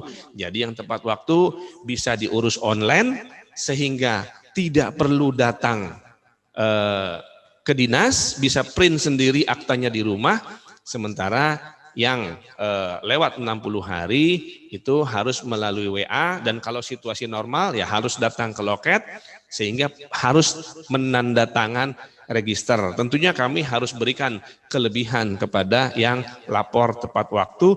Tujuannya adalah apa? Supaya seluruh masyarakat ke depannya melaporkan kelahiran anaknya ini tepat waktu, sehingga di kantor kami juga tidak banyak yang datang. Jadi kami bukan senang kalau kantor kami itu penuh, banyak orang datang, tidak. Tapi kami lebih senang kantor kami tetap bekerja, tetapi di back office saja gitu. Artinya pemohonannya banyak yang melalui online. Ya, baik. Kita sapa terlebih dahulu Pak Kadis untuk rekan-rekan yang bergabung melalui Instagram. Ada beberapa pertanyaan yang disampaikan, di antaranya adalah bagaimana prosedur pembuatan akte untuk anak baru lahir di masa pandemi seperti ini. Tadi juga sudah sempat sedikit dibahas. Dan juga saran mohon untuk layanan via WhatsApp lebih ditingkatkan lagi responnya, jangan sampai menunggu balasannya sampai berhari-hari. Terima kasih untuk sarannya. Lalu juga ada rekan kami yang bergabung, apa saja persyaratan dan prosedur perbaikan nama dalam akte kelahiran anak. Dan masih dari Instagram, pertanyaan yang muncul di aplikasi kami, untuk media kertas yang digunakan, kalau misalkan untuk print out sendiri akte lahir, ini menggunakan kertas jenis apa Pak Kadis, mohon keterangannya. Baik, ini pertanyaan melalui Instagram Pak Kadis. Ya, terima kasih Mbak Ita. Ada beberapa pertanyaan yang saya tangkap, tadi ada 4 secara garis besar. Yang pertama adalah prosedur akta kelahiran bagi bayi yang baru lahir. Ya, ini secara umum sama seperti yang sudah saya jelaskan. Jadi cuma persyaratannya tadi tidak ada yang sulit. Jadi mohon maaf Bapak Ibu RT RW, persyaratan pengantar RT RW ini di Perpres 96 itu ditiadakan, jadi supaya masyarakat lebih mudah dalam mengurusnya. Bukan berarti kalau ke Pak RT RW lebih jadi sulit, tidak. Tetapi kan karena bisa dilakukan secara online, jadi dia bisa mengurus tanpa perlu harus kemana-mana. Jadi dari dokumen yang sudah dia miliki itu bisa langsung diurus. Jadi persyaratannya yang pertama adalah bukti kelahiran dari rumah sakit, bidan, atau kalau tidak ada dari desa. Yang kedua adalah KTPL. Kalau dia bayi kan dilaporkan bayi baru lahir, berarti KTPL bapak ibunya, suami istri. Yang ketiga adalah kartu keluarga, karena anak ini sebelum diterbitkan aktanya harus diinput dulu di dalam kartu keluarga, harus diberikan NIK dulu. Jadi kartu keluarganya juga dipersyaratkan. Kemudian KTP 2 orang saksi. Ya, ini juga di aplikasinya memang mengharuskan ada 2 orang, ada saksi yang diinput ya untuk menguatkan tentang kelahiran anak tersebut. Ya, Itu saja paling persyaratan yang buku nikah, satu lagi buku nikah. Buku nikah juga kami sampaikan juga kepada Bapak Ibu yang di kecamatan, ini tolong disosialisasikan kembali tentang persyaratan buku nikah. Kenapa?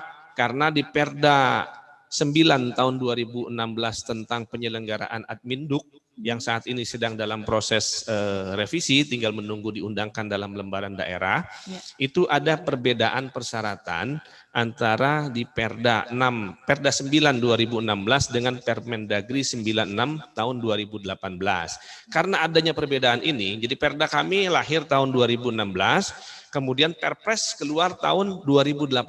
Ternyata ada persyaratan yang di Perda itu tidak sesuai dengan Perpres. Salah satunya adalah persyaratan pengantar RT dan RW. Nah, terhadap permasalahan ini, kemudian kami telah mendapat instruksi Bupati nomor 1 tahun 2019 yang isinya adalah menetapkan bahwa penyelenggaraan Adminduk di Kabupaten Bekasi mengacu kepada Perpres 96 tahun 2018. Jadi persyaratan mengenai RT RW, mengenai pengantar RT RW, kemudian juga buku nikah atau akta perkawinan yang dilegalisir ini tidak diperlukan lagi. Jadi cukup kalau yang online ya cukup buku nikahnya di-upload gitu ya, di foto, sebisa mungkin foto asli jadi kelihatan warnanya gitu. Tapi kalau yang diurus secara offline ya kita minta fotokopi buku nikahnya. Tidak perlu dilegalisir. Jadi tolong yang teman-teman di kecamatan sampaikan karena biasanya ada yang suka bertanya ke kecamatan. Jadi pengantar RT RW sudah tidak diperlukan, kemudian juga buku nikah tidak perlu dilegalisir. Yang kedua tadi saran mengenai pelayanan WA yang lambat, ini perlu kami jelaskan. Kami tadi berharap semua pelayanan itu online. Jadi kalau online semakin banyak permohonan, kami tinggal menambah saja operatornya, itu selesai. Tapi kalau WhatsApp itu device-nya terbatas. WhatsApp itu cuma bisa dilakukan di 2 device. Yang pertama di handphone, yang kedua bisa di desktop ya, bisa di laptop atau bisa di PC. Cuma itu 2. Jadi kalau permohonannya masuk ada 100, maka yang 100 ini cuma diproses oleh 2 orang. Yang satunya pun di handphone. Tentunya kan terbatas penglihatan di handphone untuk meneliti berkas ini lebih terbatas. Nah, sementara kalau online permohonan 100 tergarap oleh misalnya 3 orang. Pada saat permohonannya 200 kami akan tambah operatornya menjadi 6 orang selesai. Tapi kalau pelayanan WA misalnya tadi permohonan 100 selesai oleh 3 orang, kemudian sehari ini ternyata ada 600, mau ditambah orang pun sulit karena yang bisa buka WA-nya itu cuma 2, satu di komputer, satu di handphone, sehingga permohonan yang masuk chatnya itu bisa ribuan satu hari. Bukan berarti permohonannya ada ribuan, tapi kan kadang-kadang masyarakat begitu dia mengirim berkas itu tidak dia select satu-satu gambar, ada 10 gambar sekali kirim, tidak. Tapi dia kirim satu-satu sehingga ada 10 chat. Ini juga kan memperlambat kerja kami, kadang-kadang setengah dikirim, setengahnya lagi setelah chat lain masuk. Jadi dia kirim misalnya baru ada 4 dokumen, dia ngirim misalnya ada 8 dokumen yang mau diupload, baru terkirim 4, masuk lagi chat dari beberapa orang yang lain, sehingga petugas operator kami ini untuk WA akan memerlukan banyak waktu mengumpulkan percakapan dari satu nomor handphone, sehingga kami mohon maaf untuk pelayanan WA memang ini agak sulit untuk katakan tadi kalau ingin dipercepat. Berbeda mungkin kalau penduduk kami sedikit. Ya. Jadi layanan WA untuk misalnya Kota Banjar atau Kabupaten Majalengka tentunya akan lebih cepat dibandingkan Kabupaten Bekasi yang jumlah penduduknya sudah 2,7 juta lebih. Jadi kami mohon maaf dan terima kasih atas masukannya, tapi kami juga perlu menjelaskan kenapa WA itu kadang lambat dalam merespon. Jadi banyak persoalan teknis yang memang tidak bisa kami selesaikan secara langsung, berbeda dengan online. Makanya kami selalu menyarankan masyarakat untuk mengurus dokumen Adminduk secara online. Yang ketiga, bagaimana perbaikan nama dalam akta lahir. Jadi ini bisa kita lakukan. Kebetulan juga kemarin kami baru mendapat pencerahan dari Pak Dirjen. Kebetulan Pak Dirjen kami, Pak Dirjen Dukcapil itu setiap hari Senin sampai Jumat itu jam 7 sampai jam 8 itu mengadakan acara semacam ini. Itu istilahnya ngopi bareng Pak Dirjen, itu juga membahas persoalan-persoalan yang terkini tentang katakan Dukcapil. Dan untuk perbaikan nama ini juga bisa dilakukan. Sama seperti halnya mengurus akta kelahiran, jadi harus memiliki, jadi persyaratkan KTP orang tuanya untuk membuktikan bahwa dia penduduk Kabupaten Bekasi, kartu keluarganya juga, kemudian akta kelahiran yang asli. Ya, kita yang lihat akta kelahiran yang asli, kemudian juga yang paling penting adalah dokumen pendukung. Nah, ini dokumen pendukung yang tentunya sangat menentukan. Jadi perubahannya seperti apa? Jadi kalau perubahannya cuma redaksional, ya itu sangat mudah. Bapak Ibu tinggal isi formulir permohonan perubahan elemen data di tanda tangan di atas materai, karena kami tidak bisa merubah langsung di akta kelahiran. Karena ini terintegrasi, yang harus diperbaiki adalah data di kartu keluarga. Jadi pada saat mau mencetak atau memproses akta kelahiran, itu bukan menginput operator seluruh data dari formulir permohonan, tapi cuma diinput NIK-nya saja. Setelah diinput NIK, maka data yang ada di database itu akan dipakai semua. Jadi kalau kita mau perbaikan akta kelahiran, maka yang diperbaiki adalah database kependudukan di pendaftaran penduduk di akta kelahirannya. Persyaratannya tadi kalau cuma redaksional, ya bikin pernyataan. Nah, misalnya tadinya Rudi pakai I, kemudian Rudinya mau dirubah pakai Y. Ya tinggal orang tuanya bikin pernyataan untuk merubah I menjadi Y. Nah kemudian kalau misalnya ada perubahannya misalnya dari yang tadinya disingkat misalnya D gitu. Tadinya D, kemudian D ini ternyata Darman gitu kan. Nah, di ijazah sudah tercetak Darman. Ternyata akta kelahirannya D.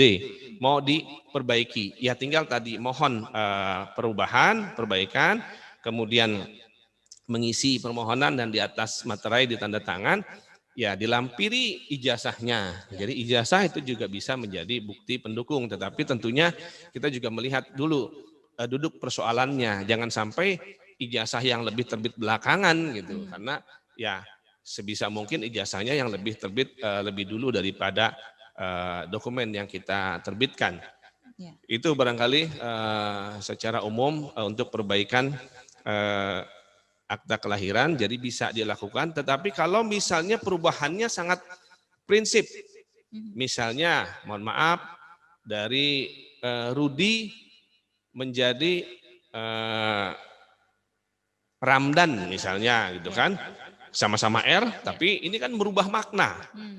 Nah, tentunya kami juga tidak sembarangan kalau yang seperti ini, ya kami butuhkan penetapan pengadilan. Jadi orang tuanya silakan bermohon ke pengadilan, setelah ada penetapan pengadilan baru kita bisa lakukan. Kenapa? Karena perubahannya sangat merubah makna. Kami khawatir ada kepentingan lain dalam perubahan nama ini. Kami juga harus sangat hati-hati karena misalnya ada dokumen kepemilikan tanah yang berbeda, kemudian namanya dirubah, ini juga nanti persoalannya kepada kami. Jadi kami butuh kalau yang sangat prinsip dari Ahmad menjadi Roni misalnya, lah ini harus ada penetapan pengadilan. Termasuk pada saat orang berpindah agama biasanya ada yang merubah namanya. Iya. Nah itu juga sebetulnya kami tidak ada hubungannya dengan perubahan agama. Silakan itu diproses.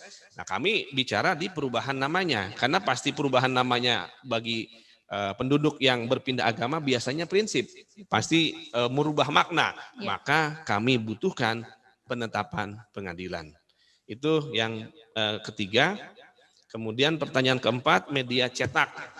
Nah, ini kertas apa yang dipakai? Jadi berdasarkan Permendagri 109 tahun 2019 itu disebutkan mulai 1 Juli. Jadi mulai 1 Juli 2020 seluruh dokumen Adminduk berubah media cetaknya dari kertas security printing yang tadinya mungkin tebal, ya, akte kelahiran itu tebal, kemudian seperti ijazah, kemudian juga kartu keluarga warnanya agak biru-biru muda, dan akte-akte lainnya juga digunakan cetakan security printing.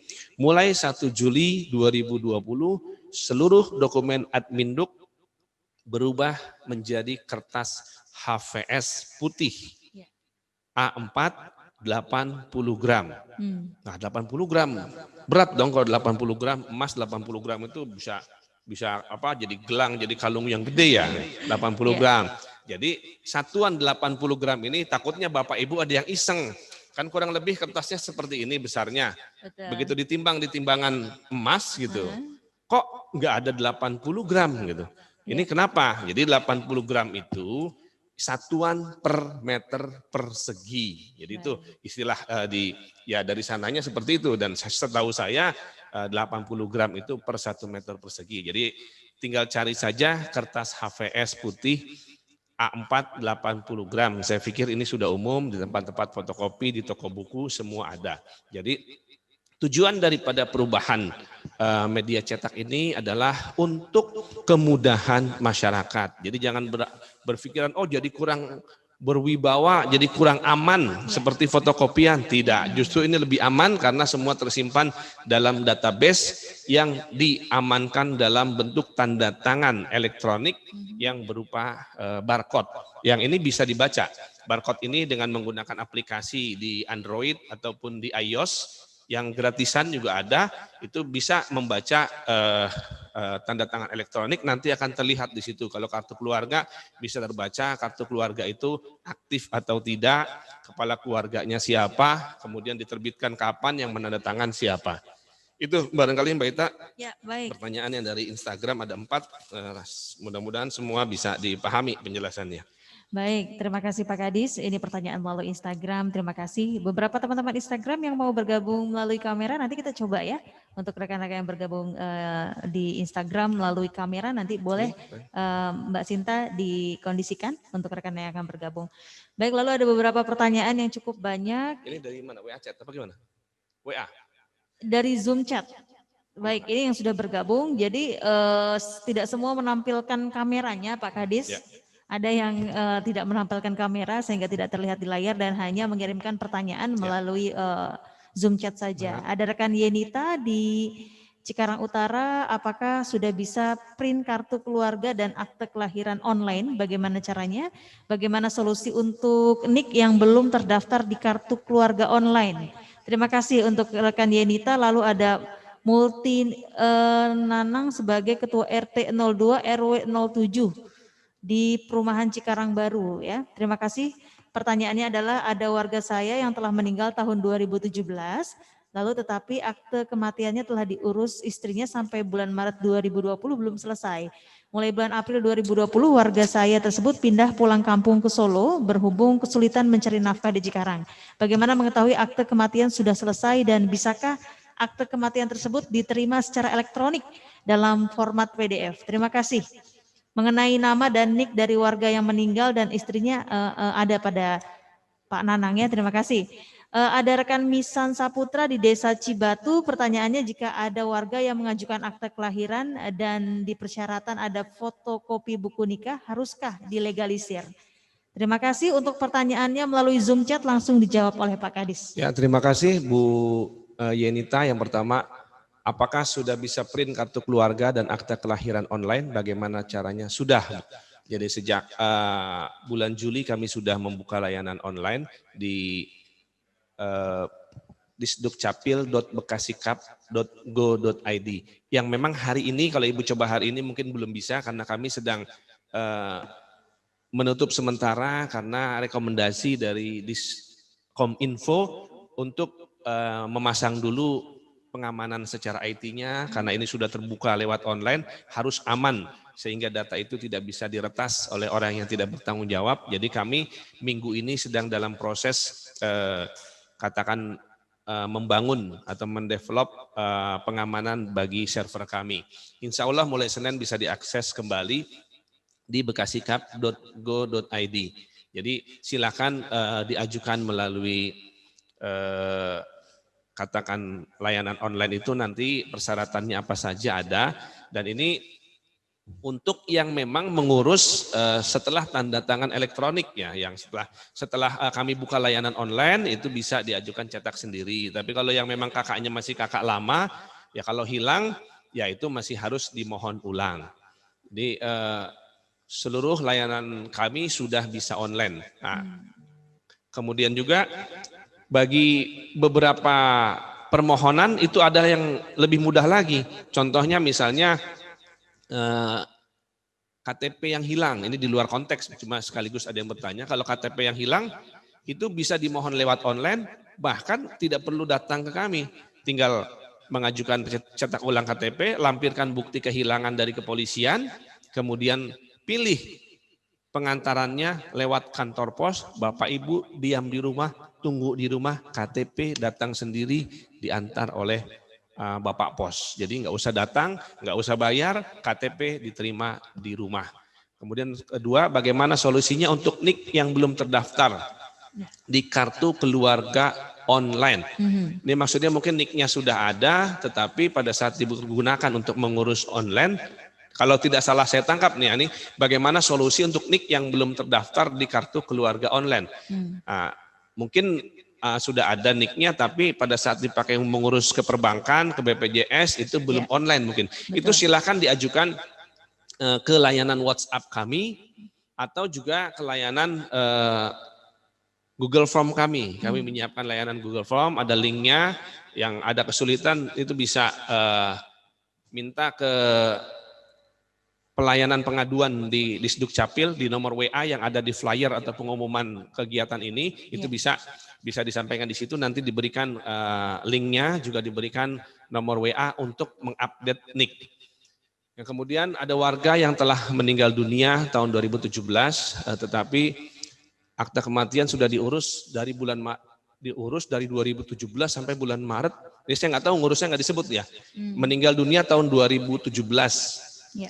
Tetapi akte kematiannya diurus oleh istrinya. Nah, tahun berapa diurusnya nih? Apakah dari tahun 2017 sampai 2020 belum selesai? Kalau memang seperti itu, saya perlu tanya, ngurusnya ini kemana gitu. Tentunya kalau ngurusnya ke dinas, itu kan ada bukti tanda terima berkas. Betul. Ya tinggal sampaikan ke kami untuk dikomplain ke kami, ya insya Allah kami bisa telusuri.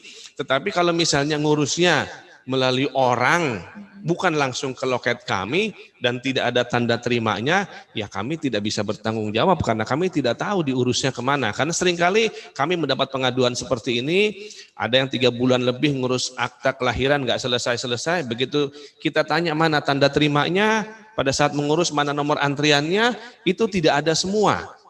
Jadi kami harus melacaknya seperti apa, ya ternyata diurusnya, ya saya nggak tahu juga. Ngurusnya ke Pak Anu loh, siapa Pak Anu ini saya juga nggak ngerti gitu. Nah sering menyalahkan ke kami. Nah terkait ini, sekarang masyarakatnya sudah, penduduk tersebut, keluarganya sudah pindah ke Solo. Nah ini juga kalau memang sudah pindah ke Solo, kalau memang akta kematiannya itu belum selesai, ya kami juga tidak bisa mengurus di sini. Seharusnya sebelum pindah mungkin kami bisa gitu. Ini kan agak menjadi persoalan karena begitu pindah, itu kan yang pindah istri dan anaknya. Kan yang meninggal itu tidak dipindahkan. Ini ada nomor handphone ya? Oh ya, oke. Nanti kami catat nomor handphonenya dan kita cari solusinya seperti apa. Intinya nih Pak Multi S Nanang ya, ini ketua RT, nomor WA-nya sudah ada. Nanti kami akan hubungi Bapak untuk membantu dan kami coba lacak NIK yang bersangkutan ini masih ada atau tidak. Seharusnya kalau NIK itu, kan kalau orang meninggal tidak mungkin ikut pindah ke Solo, berarti NIK-nya ada di kami. Sepanjang belum pernah diterbitkan akta kematian, itu harusnya NIK-nya masih ada di kami, dan nanti kita coba cari solusi pengurusan akta kematiannya seperti apa.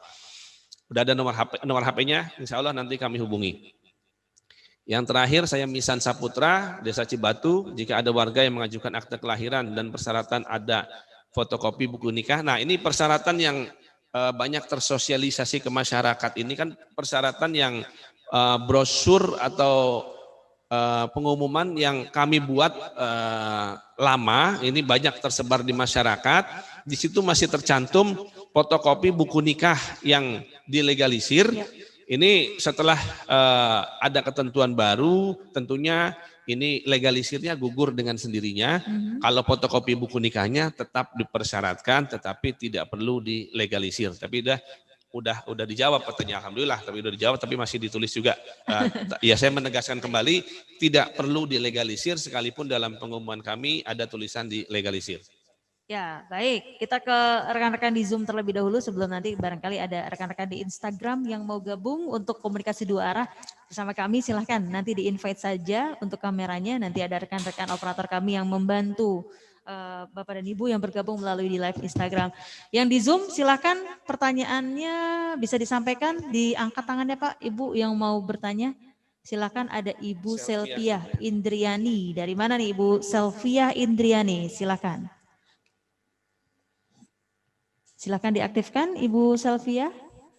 Ya, Assalamualaikum. Assalamualaikum warahmatullahi wabarakatuh. Waalaikumsalam warahmatullahi wabarakatuh. Dari mana Ibu? Perkenalkan, saya Kades Desa Sindang Mulia, Kecamatan Cibarusah. Ya. Saya ingin menyampaikan keluhan warga-warga saya nih Pak Kadis. Iya, Bu Kades, silakan. Banyak warga saya yang mengeluhkan tentang nomor WA pelayanan di Dukcapilnya nggak ini gitu, nggak nyambung katanya gitu WA-nya. Kadang kalau nyambung juga suka nggak dijawab atau nggak dibales gitu. Mungkin ya saya jadi bingung gitu jawabnya kalau warga saya, Bu, ini udah nge-WA ke nomor di Dukcapil tapi nggak ada tanggapan gitu. Ya. Saya kan bingung jawabnya gitu ya. Secara masalah nomor NIK sih yang paling banyak yang dikeluhkan oleh warga itu tidak update. Itu yang paling banyak di warga saya. Gitu. Jadi solusinya gimana gitu Pak Kadis. Tapi saya punya saran juga sih, gimana kalau nomor WA-nya diperbanyak aja gitu Pak Kadis. Baik Ibu Kadis. Kalau bisa per kecamatan gitu, saran aja sih. Misalnya nomor WA per kecamatan ini gitu, berapa nomornya gitu. Jadi nggak numpuk gitu layanannya. Mungkin itu aja sih. Terima kasih sebelumnya. Iya, terima kasih Bu Kades. Terima kasih untuk penyampaian pertanyaan dan juga saran yang diberikan. Bisa langsung dijawab ya Pak Kades. Terima kasih Bu Kades Sindang Mulia. Terima kasih atas pertanyaannya. Yang pertama adalah pelayanan WA yang slow respon. Ya, tadi secara prinsip sudah saya jelaskan bahwa WA ini cuma bisa diakses oleh 2 operator. Satu di handphone, satu di komputer. Jadi cuma bisa di mirror di dua device. Nah, sementara permohonan ini jumlahnya sangat banyak. Diperbanyak operator juga tidak mungkin. Kalau diperbanyak nomor juga sepertinya juga kalau per kecamatan berarti ada 23 nomor WA juga. Sepertinya juga personil di kami juga terbatas, tidak mungkin. Betul. Bisa juga kalau seperti itu. Jadi memang ini persoalan teknis ya. Ini kan semua terjadi karena dampak dari pandemi COVID-19 sehingga loket-loket kami dengan terpaksa harus ditutup sementara, tetapi layanan harus berjalan. Maka kami alihkan melalui WA, tetapi ada kendalanya seperti ini. Ya, saran saya sih sebaiknya masyarakat mulai belajar sedikit-sedikit tentang IT dan mengajukan lewat online. Kalau lewat online ini insya Allah lebih lancar. Yang kedua, kalau tadi ada yang dihubungi tidak aktif, kami ada nomor yang memang pernah berganti. Mungkin yang beredar di masyarakat itu nomor yang lama, sehingga pada saat mengajukan tidak ada respon. Jadi tadi sudah saya sampaikan pengumuman, atau nanti bisa dilihat di Instagram Humas juga ada layanan kami yang nomor WA kami yang update. Juga Bu Kades bisa tanya di kecamatan nomor WA-nya yang seperti apa yang update. Nah, kemudian juga yang pertanyaan ketiganya, NIK tidak update. Tadi sudah disampaikan juga oleh Ibu Sekdin Provinsi, Bu Indri. Ini persoalan yang bukan cuma terjadi di Kabupaten Bekasi, tapi di seluruh Indonesia. Jadi eksekusinya atau tindakannya pun bukan dilakukan oleh kami, tapi yang bisa mengeksekusi atau bisa mengupdate NIK ini cuma operator-operator di Kementerian Dalam Negeri. Jadi yang kami lakukan terhadap NIK yang belum update ini adalah kami mengusulkan NIK tersebut, kami menampung. Kalau yang WA ya kami tampung melalui WA. Setelah kami terima, itu kami usulkan ke Kemendagri. Demikian pula yang melalui Google Form, kami tampung di Google Form, kami kirim ke Kemendagri. Memang ya karena banyaknya permohonan update, kami sampaikan kepada Bapak Ibu sekalian, kita ya tidak ada dialog di dalam yang khusus layanan update ini. Pokoknya semua yang masuk data NIK, nomor KK, nama dan persoalan, cuma itu saja, permasalahan cuma itu yang semua itu kita pasti teruskan ke Kemendagri. Jadi kami memang tidak ada diskusi di dalam pelayanan yang update NIK, adalah untuk lebih mempercepat pekerjaan, karena prosesnya sehari itu bisa sampai 400 NIK yang harus kami usulkan ke Kemendagri, sementara kami juga harus buka dulu datanya di database kami. Kemudian yang keempat, nomor WA diperbanyak setiap kecamatan. Ini tadi saya sampaikan ya kalau memang memungkinkan sih akan bagus juga gitu. Jadi satu orang melayani satu kecamatan, tapi tentunya yang kami layani kan bukan cuma satu urusan, seperti nomor layanan kami itu kan dibagi per urusan, ada pindah datang, ada kartu keluarga, ada akta pencatatan sipil, akta perkawinan, akta kelahiran, itu ada nomornya masing-masing yang tentunya petugasnya juga berbeda-beda. Nanti kalau di-split lagi per kecamatan, berapa nomor WA yang harus kami siapkan, dan tentunya juga kan ini membutuhkan berapa handphone yang harus kami adakan, sementara ya semua pelayanan WA ini, nah ini silakan Bapak Ibu sekalian dicatat nomor WA update kami. Jadi sepertinya ya agak berat kalau kami harus menyiapkan sampai satu kecamatan satu nomor WA. Belum lagi kecamatan sendiri itu sudah juga memiliki nomor WA. Contoh Tambun Selatan untuk pencetakan KTP itu diajukan melalui WA. Dan saya juga perlu menyampaikan kepada Bapak Ibu sekalian bahwa pelayanan kami untuk pendaftaran penduduk, nah, seperti kartu keluarga, kemudian KTPL, itu semua bisa diajukan di kecamatan. Jadi tidak melulu harus ke Dinas Kependudukan dan Pencatatan Sipil, kecuali untuk pelayanan pencatatan sipil seperti akta-akta. Tapi kalau untuk baru punya anak, kemudian ingin anaknya dimasukkan dalam kartu keluarga, itu bisa dilakukan di kecamatan. Atau KTP yang rusak, ingin dicetak ulang, bisa dilakukan kecamatan. Jadi tidak perlu datang semuanya ke dinas.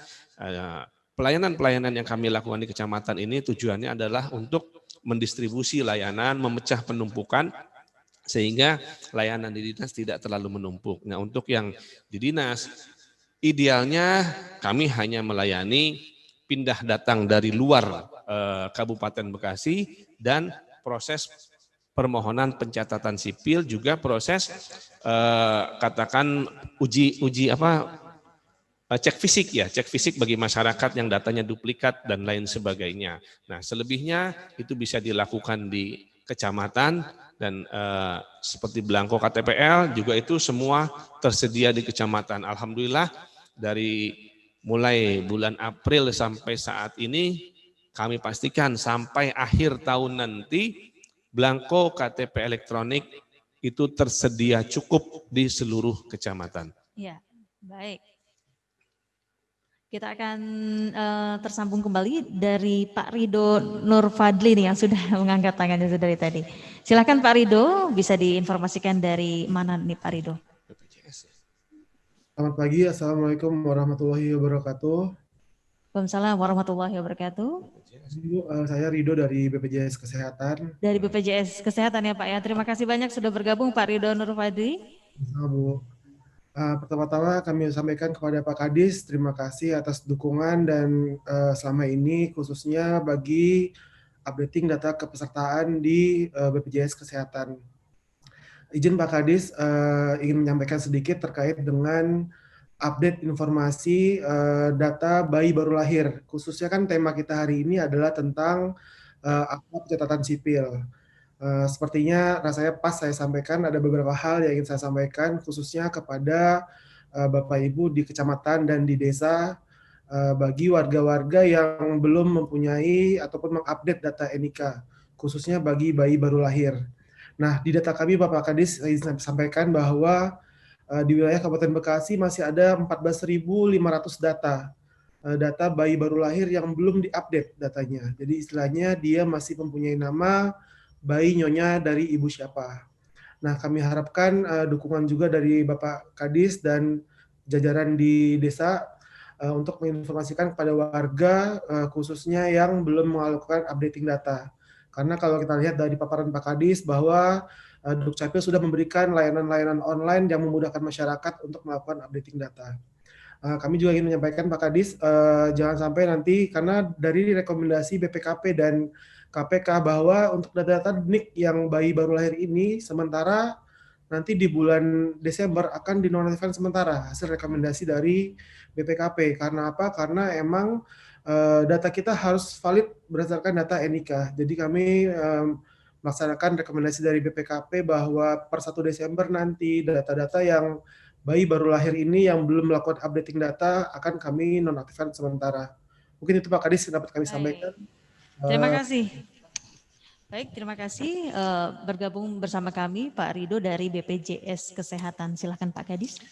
Terima kasih Pak Rido, terima kasih banyak. Ini alhamdulillah dua-duanya BPJS bisa hadir dan kami sampaikan ini program kita rutin setiap 2 minggu, cuma harinya kami menyesuaikan dan kami selama ini lebih memilih di akhir-akhir hari Kamis Jumat. Kenapa hari Jumat?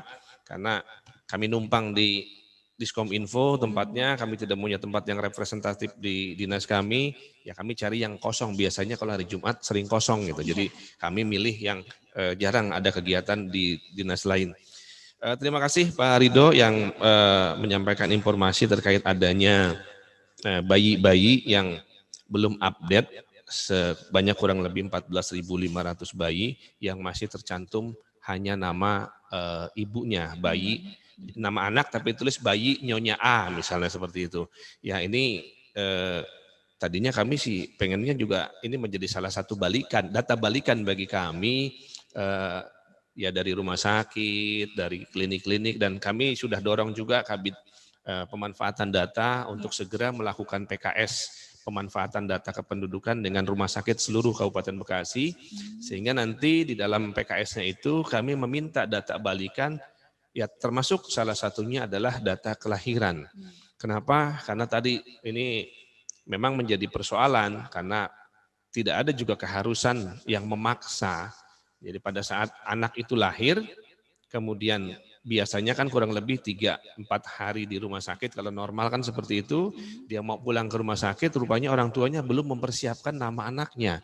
Kan nggak bisa juga rumah sakit menahan, nggak bisa pulang karena nama anaknya belum diisi. Akhirnya pada saat mau pulang di surat keterangan kelahiran itu ada yang dikosongkan, ada yang diisi nama bayi itu dengan bayi nyonya A. Sehingga datanya ya seperti disampaikan Pak Rido tadi, datanya belum update. Jadi di BPJS ada sekitar 14.500 kurang lebihnya data bayi yang belum terupdate dengan nama yang katakan sebenarnya. Betul. Nah, kami sangat memerlukan peran aktif dari seluruh masyarakat untuk segera melaporkan Ya mungkin nanti kami akan berkoordinasi juga dengan pemerintah kecamatan dan pemerintah desa seperti apa.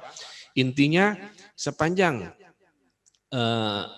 atas data-data seperti yang Pak Ridho sampaikan tadi, kalau orang tuanya sudah memproses dan melaporkan baik kepada kami langsung maupun melalui kecamatan untuk diinput dan diberikan NIK-nya di dalam kartu keluarga, tentunya ini bisa kita update dan kita kan setiap sebulan sekali selalu katakan menyandingkan data kita, Farida. Mungkin ini menjadi salah satu bahan yang bisa untuk bulan berikutnya coba kita cari, karena kami juga masih mendapati NIK bayi yang di BPJS itu ternyata bukan NIK bayi, bukan NIK yang bersangkutan, tetapi nomor KK yang dicantumkan. Ini juga menjadi persoalan juga, karena ternyata bayi tersebut belum diterbitkan NIK-nya, belum dilaporkan di dalam kartu keluarganya, tetapi karena ada perlu proses pelayanan di BPJS, ya saya tidak paham, katakan aturan internal di BPJS-nya itu dibolehkan misalnya menggunakan nomor kartu keluarga, sehingga masyarakat kan biasa. Kalau pada saat butuh dia buru-buru urus, begitu ada kemudahan boleh, ya nanti diurus setelah selesai urusannya dari rumah sakit, ternyata begitu di rumah lupa lagi, tidak diurus, masih belum diterbitkan NIK-nya. Mudah-mudahan ini menjadi bahan masukan bagi kami dan bahan untuk kita menyandingkan data di bulan-bulan berikutnya. Mudah-mudahan ada, ya berkuranglah data-data yang 14.500 ini, nanti coba kita cek melalui nomor kakaknya. Misalnya nomor kakaknya kan waktu di BPJS pasti menggunakan nomor kartu keluarga. Kalau ternyata memang itu sudah diterbitkan akta kelahiran atau sudah dicantumkan dalam kartu keluarga orang tuanya, nanti kita berikan data-datanya. Nanti kita berkoordinasi lebih lanjut, Pak Ridho bisa hubungi kepala bidang pihak kami dan mungkin setiap bulan kita akan lakukan rekonsiliasi. Ya, baik. Bapak dan Ibu, kami ucapkan terima kasih. Tanpa terasa sudah hampir mau 2 jam nih Pak, kita menyapa.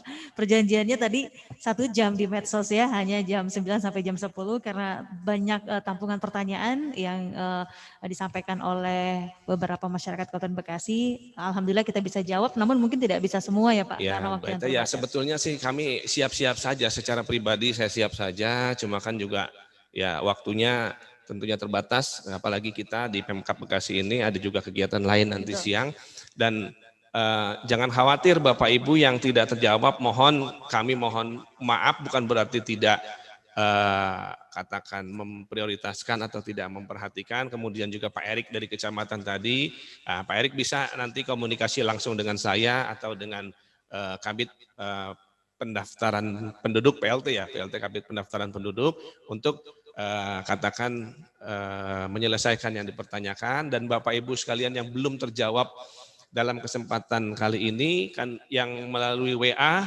ini akan kami jawab melalui WA. Kemudian juga yang masuk ke Instagram Humas, misalnya di situ juga saya aktif di Instagram, nanti akan saya jawab di sela-sela kesibukan saya akan menjawab seluruh pertanyaan yang terkait dengan Dukcapil. Kemudian yang chat Zoom, tolong admin di screenshot chat Zoom-nya bagi yang belum terjawab.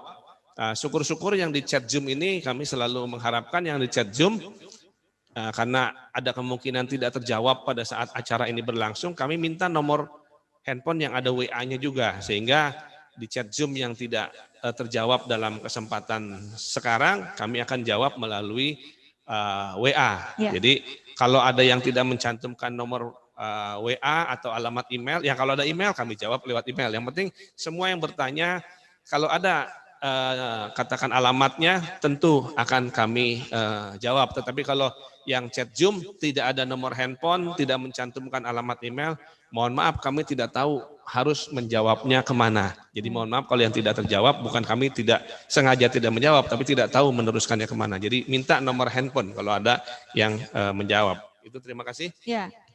Baik. Yang sebetulnya ya masih siap saja saya, tetapi kan udah terlalu lama juga Bapak Ibu sekalian, masih ada acara dan agenda lain. Insya Allah kita akan terus berinteraksi seperti ini. Ya sekalipun saya jadwalkan 1 jam, ya faktanya 2 jam juga saya masih siap gitu. Tapi kan kalau sampai 3 jam juga kita sudah mendekati waktu sholat Jumat, barangkali kita harus persiapan juga semuanya.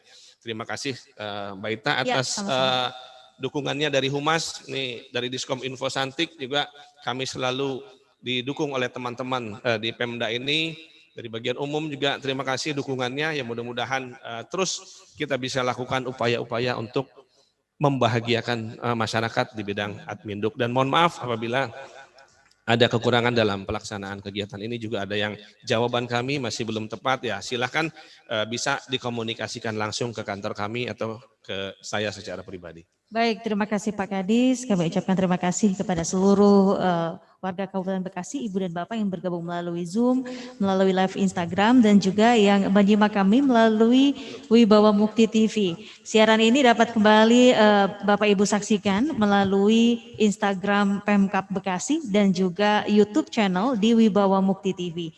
Dan terima kasih kami ucapkan kepada seluruh warga Kabupaten Bekasi yang sudah bergabung, dan kita berikan tepuk tangan terlebih dahulu untuk Bapak Kepala Dinas kita yang sudah berkenan untuk menyampaikan informasinya, dan kita akan nantikan kembali episode keempat untuk persiapan ya? Barangkali Bapak Ibu, jadi temanya kita nanti adalah konsolidasi data, karena saat ini masalah yang paling banyak dikeluhkan masyarakat adalah konsolidasi data. Kalau tahun kemarin masalah yang dikeluhkan paling banyak adalah pencetakan KTPL. Alhamdulillah tuntas mungkin ya tugas saya. Kenapa? Karena belangko, kalau tuntas seluruh cetakan KTP mungkin tidak mungkin karena ini terus dinamis. Tetapi kebutuhan akan belangko KTP di kecamatan-kecamatan, alhamdulillah tidak pernah ada yang kekurangan. Dan sekarang masalah yang paling banyak dikeluhkan masyarakat adalah konsolidasi data.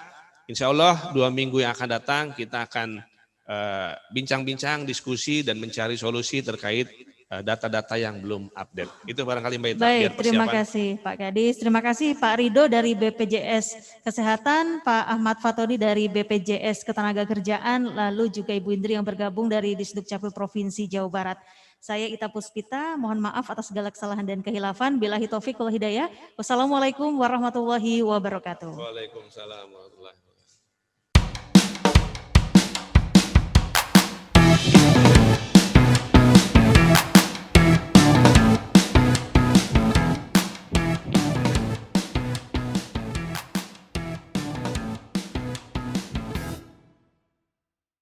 Capil! Bisa, bisa, bisa!